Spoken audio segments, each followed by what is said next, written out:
Thank you, Bob, very much. We've just finished dedication ceremonies here, and standing with me now is James Brown, who is the director of the Montgomery Parks and Recreation Department. He must be a very happy man right now. It certainly is. We've had what I consider a great day, something that people are looking forward to for a long time. A lot of people have put a lot of work into the dedication of this park today. Well, for some of the people that weren't able to come down, what exactly has happened as far as the ceremonies tonight? Well, we officially dedicated the park today, the tunnel, the underpass leading from the Civic Center parking lot adjacent to Union Station. And also now we have a park that people have access to the riverfront park where the riverboat is docked. And just another link of trying to put the downtown area in terms of recreation use in adjacent to the Civic Center and Union Station. What kind of historical value, not in specifics but in generalities, does this park hold? Well, of course, back in the days when the Lower Commerce Street tunnel was open, we have restored the tunnel there, a portion of the tunnel that leads from Union Station to the riverfront park. And back in those days, they used to load and unload cotton on Lower Commerce Street.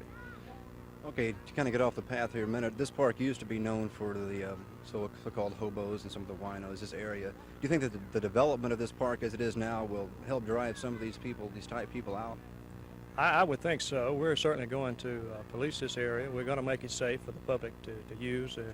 Really, what's the use of building a facility if we can't make it safe? And I think people have been concerned about this. And once we redo the Union Station and revive this area, naturally you're going to bring people to the community, thus driving the unpleasant element out. And this is certainly our desire and our goal, because we certainly want the park used by the people of Montgomery as well as the surrounding area. You mentioned Union Park. Union Station. Now, the riverfront park is itself the first step of a long line of these type developments, isn't it, including Union Station? Well, the Riverfront Commission has a total plan for the development of the riverfront. Of course, Riverfront Park is a small portion of it with Union Station, as well as some industrial development they might have. And we have the Powder Magazine Park, which is supposed to be under construction here this year. We'll have it fit in as kind of a part of the puzzle, so to speak, on the Riverfront Park development. Okay, well, thank you very much for talking with us, and congratulations and good luck in the future. Thank you, Dave. This is Dave Rickey reporting live from Riverfront Park. Back to you, Bob.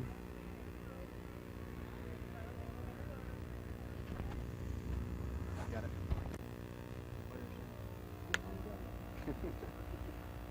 Okay, thanks again. I appreciate it.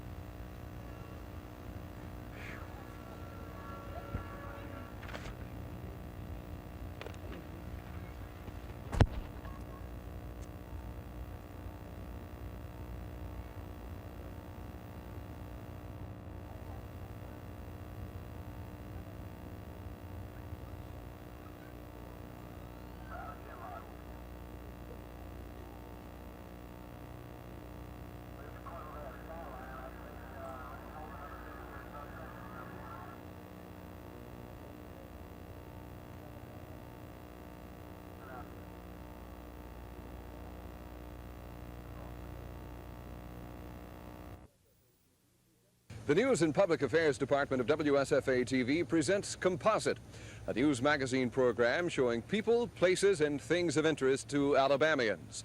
On this week's show, we'll find out what's being done for deaf residents of Alabama.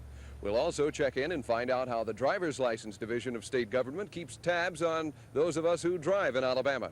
Also, we'll check in with the Senate and find out what's being done about election reform. And finally, we'll find out what drives a woman up a pole. Your host for this week's Composite Show is George Mitchell.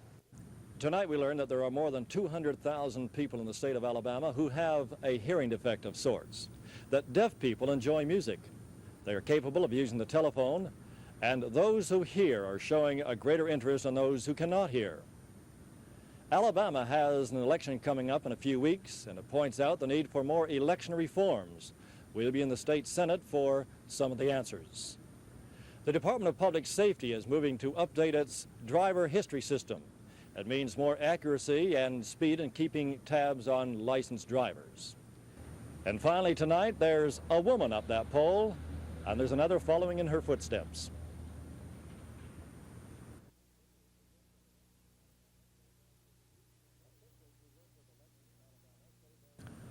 Officials who work with elections in Alabama say there is a need for more election reform when voting on constitutional amendments. If there aren't some changes, we could be in for some trouble.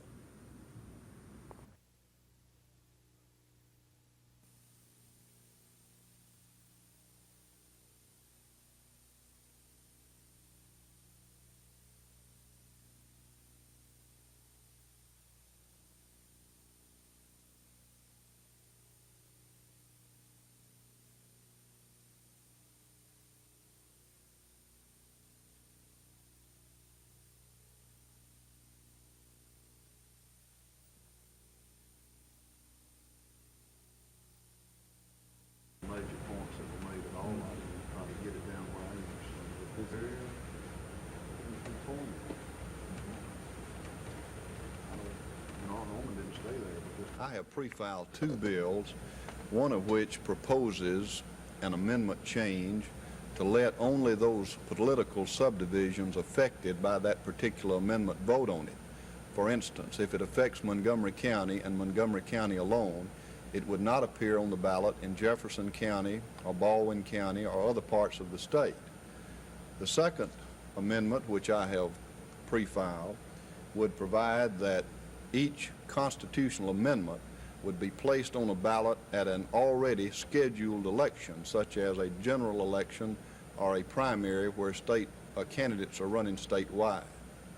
Now, you may recall just a few years ago, we voted on the judicial article reforms, which were in the form of a constitutional amendment. That was held in December, and less than 6% of the electorate showed up at the polls. So really, you're not getting a fair cross-section representation of the voters under the present system, and it costs $500,000 or more no matter how many people go to the polls, because that's just your startup cost for that given day. Now, the second reason for doing this is to make it simpler for people to vote and to know what they're voting on.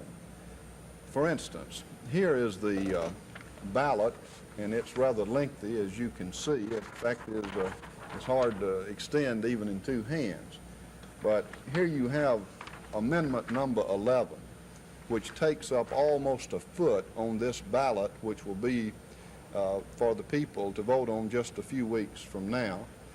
And it pertains only to one county. Jefferson County, yes, sir, that's right. And it provides, in effect, that you have garbage and trash disposal districts and fire districts in that particular area. Now, even though it pertains only to Jefferson County, it's going to be on the ballot here in Montgomery, in Crenshaw County, and Houston County, and other places, even though they have no concern or interest in it. My bill would simply say, don't crowd that ballot. Make it as easy as you can when you go into the polling place to vote on things that pertain to you. We have 13 amendments to vote on, and I have been told by authorities that a fast reader could not read these amendments within 30 minutes. Now, do you feel that there should be legislation to amend the style of ballot, maybe to condense the amendments as they're listed on the ballot? Well, yes, I do. Now, you take this particular ballot. The print is small, and yet it's some, 3 feet in length or more. I do not believe that the average voter is going to take the time in that ballot box to read all of this small, fine print. And even if they do, I'm not sure that with this legal jargon that's contained in all of these amendments that he or she will fully understand everything that's said to the satisfaction they know fully what they're voting on. If we could provide that on ballot box day, when you go into the ballot box, there is a synopsis or a short statement of what this is all about, I think it would be just as meaningful to the voter. It would expedite the voting process. It would ensure more people voting, and it would obviously not discourage people from going to the polls. Well, isn't it state law that the amendment must be listed on the ballot this way? Well, that's right, and that's the reason we need to do something about it. This is enough example, and there are many others we could cite, to prove to the Alabama Senate and Alabama House that it needs some quick and immediate action taken on this matter. I'm going to propose such an amendment, George, to supplement the two that I've mentioned earlier that I've already pre-filed, and we'll provide in there that the Attorney General of this state shall be responsible. He's the chief legal officer, as you know, elected by all the people, that he will provide the short statement and that he shall form it in such a way as neither to prejudice a person for or against the amendment. And I think that's as fair a way as we can approach this under our system of government. Is there anything that can be done here in the legislature to prevent an amendment being drafted in such form in the first place, especially this one, amendment number 11 for Jefferson County? If it deals with something so minor, why is it so complex in printing it out? Well, you've got certain requirements that you've got to get across in the law, or else it's going to be contested by somebody. It seems today that unless you go the extra mile and provide for all the particulars and in the sufficient detail, that you're going to wind up in court over the matter. Because even take amendment number 11, which provides for garbage districts and collection or whatever in Jefferson County, you can just about suspect now that there's somebody that just doesn't like the way the lines are going to be drawn. Or maybe it permits an open-end assessment, or you've got to have your garbage cans in a certain place and so forth. People just, they don't like that. And they will look at any technicality, and for that reason, George, they print them in the length required by law to get the points across where no loopholes will be left open. Now, we've been talking about 13 amendments that have to be voted on statewide, but with local application. What is the one that does have statewide application? This amendment would provide for the permanency of the probate courts in each county. I guess if there's any courthouse institution that more readily identifies with each person, it is the probate judge and the probate court. Surprisingly, this is not a constitutional office in this state. We've had it like we've had other offices, but it could be abolished by an act of the legislature. Whereas if this amendment is adopted by the people, then it will become a permanent office under the Constitution, and only the voters could then abolish the office. So, George, it does have a great deal of meaning, and it's something that the people should give consideration to before they go in the ballot box. As everyone must know, we are fast becoming a computer society. The state of Alabama is moving in that direction, and we'll see how it's being done in one state department in just a moment.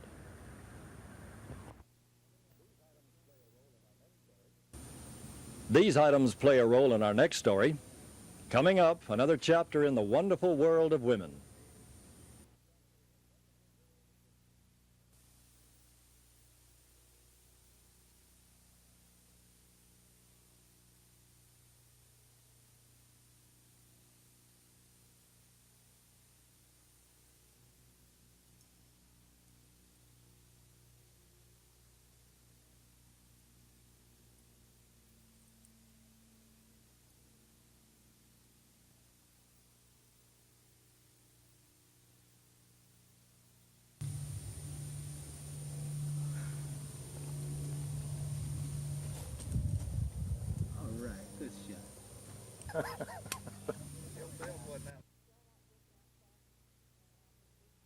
Well, I like working outside, and I like real physical things and work, and I just started with a phone company about 2 years ago on inside, and I've always tried to get outside because I like the outside. It makes me feel better to be working outside. Well, it's not the most glamorous job to No, want. it's not. Nor the easiest job that a person would want. Well, no, but it makes you feel good at the end of the day, because you're doing something. Well, how do you Physical. feel at the end of the day? It looks like that's pretty tiring work. Well, after you're up there for a while, you get kind of tired, but then when you come down, and about 5 minutes later, it's okay. You relax, you cooled off. Is the work, we classify it dirty work? Real dirty. You don't mind this at all? No, I sure don't. It doesn't bother me a bit, except sometimes maybe when you get mud all over you, but that's only because it hinders you in your work. But at the end of the day, you're probably pretty tired. Well, when I first started, I was, but now I can go home and then go out or whatever. I'm not that tired. It takes getting used to. Does a job like this require much supervision? Well, yeah. if you're new at it, and even then when more experienced people need a lot of supervision. But it just takes a lot of time to learn everything. Well, the type of work that you're doing has been, over the years, classified as a man's job. Now, here you are, not a man, and you also have female help. What brought this about? Oh, my female help? Yes. I have no idea. But this I don't wasn't your suggestion or your request? No, sir. Rebecca, how did you become part of the team? I just got employed by the Bell system. Did you apply as a line person? Yeah, I wanted that job in particular. Is that what they classify it now, as a line person? Is that the nomenclature for the job? Oh, well, I think still now it's lineman, but, you know, it doesn't matter. You're going to work to change that. No, it doesn't matter. It doesn't bother me at all. What did you have to do before you came online like this? Did they send you to school and so forth? Well, yeah, I went to a climbing school, and but I haven't gone to construction school yet, but you learn most of it out on the field. So there's another wide open field for the female gender. But something has to be done about those men working signs. And that's Composite for this week. We hope you'll be back next week with your host, Norman Lumpkin. Composite was pre-recorded for broadcast during this time period.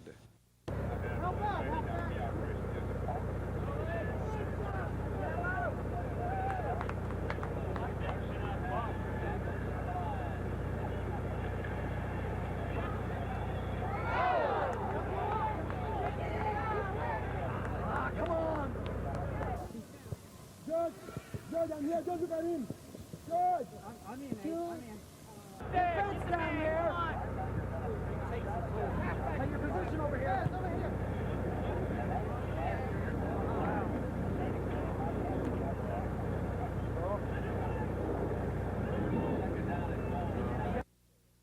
Our defense from last year, with the exception of 3 players, so we are going to be new at the most important spots, linebackers and secondary. In the secondary area, we're going to be weak there, so it's going to require a tremendous amount of work. Of course, we're going to meet that challenge because we are working now. Our coaches are doing a good job, I think, preparing our kids, and we should be in pretty good shape. Okay, what about the upcoming game, your beginning game with Lanier? Any special way to prepare for that team? Not a special thing. We are stressing fundamentals, running, tackling, and blocking. And we feel that this is going to be the difference between winning and losing. If we do a good job in this area, we feel that we will win. And we're not going to do anything special for them, but just hope we can make a good appearance.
I was sitting on one of the rails at the concert, and a policeman came by and kicked me and told me to get up here, almost knocked me over the rail. Then I stood up in the chair and told him he had to kick me. He had to kick me because he could have asked me to get up without kicking me. What were you doing when he kicked you, you say? Sitting on a rail them rails that be there. He kicked me, came back and kicked me and told me to get up. I stood up and asked him, he had to kick me, he could have told me to get up. So another one came and said he'll give me 3 seconds to get up, or either he'll snatch me off the rail. So I kept on telling him he had to do that, what he did. Were you arrested? Yes, sir. Was this before the bricks and bottles were thrown? I was gone then, I don't know about that. They had took me to Were there bricks and bottles being thrown while this was happening to you or before this started happening to you? None of that didn't happen then. We don't have any reports of anybody being kicked. We have some reports of some police officers being assaulted at Patterson Field to the point that one of them was bit in the rear by one of the people that was being arrested. And one young man had a belt off of the business end of the buckle, swinging it at teenage children up there. And these were not the 220-pound variety of teenage children. They were small ones, and hitting them in the face with this buckle. And I don't know whether anybody got kicked or run over or pushed, but we do have some reports of some officers that got treated in this manner. Yes, I know of no other incident.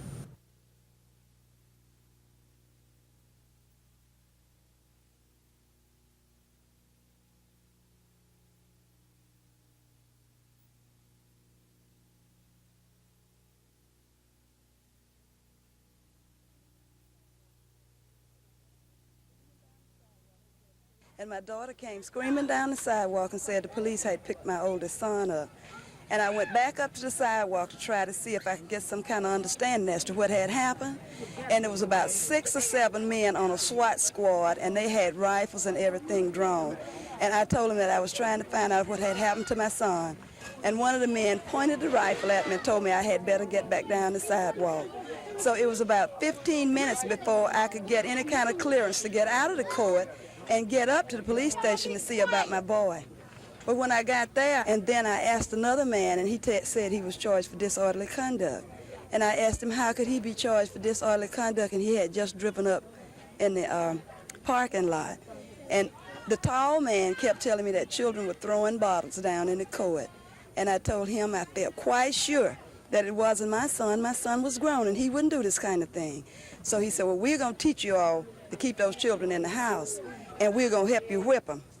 So I waited around for a long time, and he told me to come back at 12 o'clock, and they would let me sign a bond and get the son out. But they still charged him for disorderly conduct.